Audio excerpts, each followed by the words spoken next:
Comment Dollarama a-t-elle réussi à accélérer son potentiel de croissance au fil des ans alors que plusieurs détaillants faiblissent à cette tâche?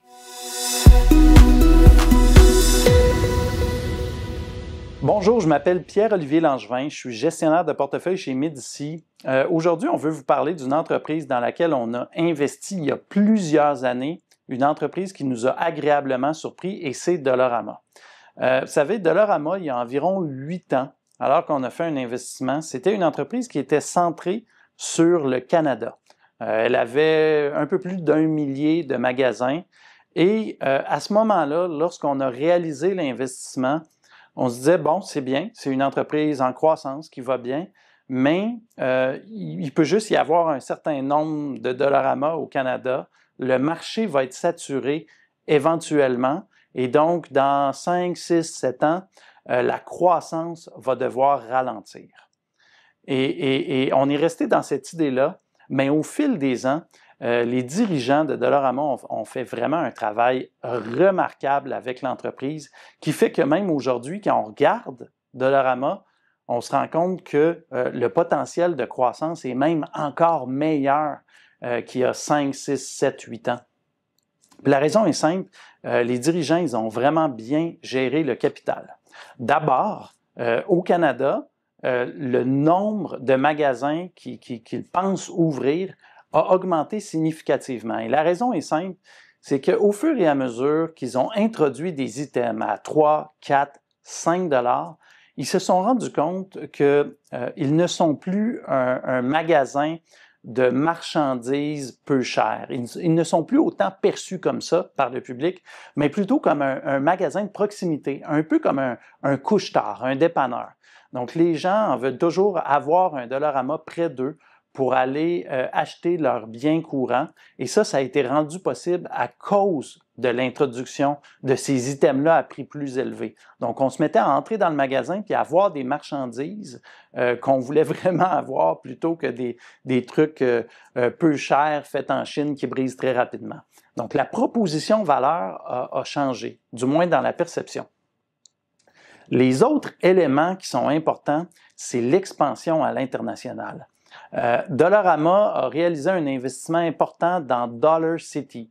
C'est une entreprise qui a, en gros, le même concept que Dollarama, mais dans 4 pays. Colombie, Pérou, Guatemala et Salvador. Donc, en Amérique latine, ils ont eu un immense succès là-bas. Ils ont multiplié par 6 la taille de leur réseau dans les 8 dernières années et ils ont multiplié les profits qu'ils génèrent de cette aventure par 30 durant la même période. Donc, Dollarama là-bas, appelé Dollarcity, c'est un immense succès. Mais ce qui est intéressant, c'est qu'ils l'ont fait avec une équipe de dirigeants en place là-bas qui connaît le marché, donc des Latino-Américains. Et là, cette année même, ils amorcent une expansion au Mexique.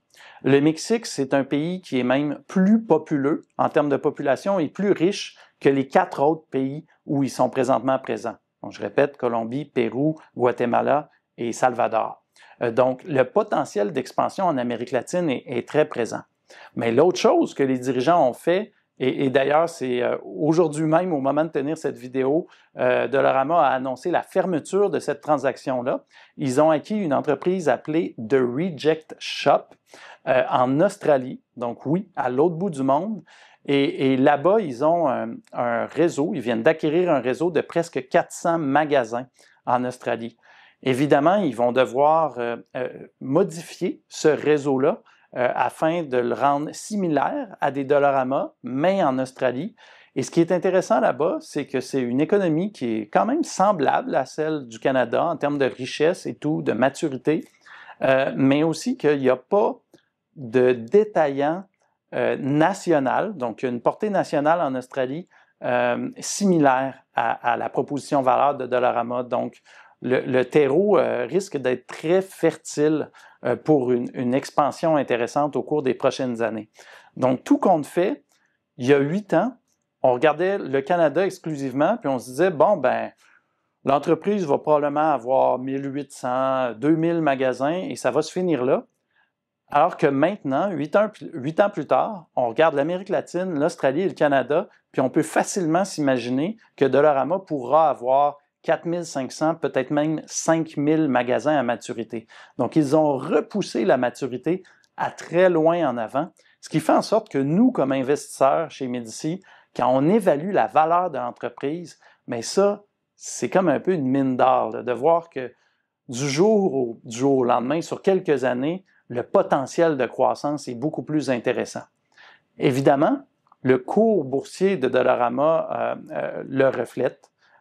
Cet investissement-là, cette entreprise-là n'est pas une aubaine en bourse, mais souvent on se dit que c'est la moindre des choses. Quand vous trouvez un bon investissement, des bons dirigeants, une bonne capacité à réinvestir le capital et un bon rendement sur le capital, sur les opérations, bien évidemment, le titre va être cher la plupart du temps. C'est le cas présentement, mais on peut toujours espérer comme investisseur qui cherche à déployer du capital que des fois, il y a un problème qui arrive et là, on peut en acheter davantage à bon prix. Donc, ben voilà, je vous remercie beaucoup pour votre écoute. Puis si vous avez des questions sur Dollarama ou sur tout autre investissement, n'hésitez pas à nous consulter. Merci.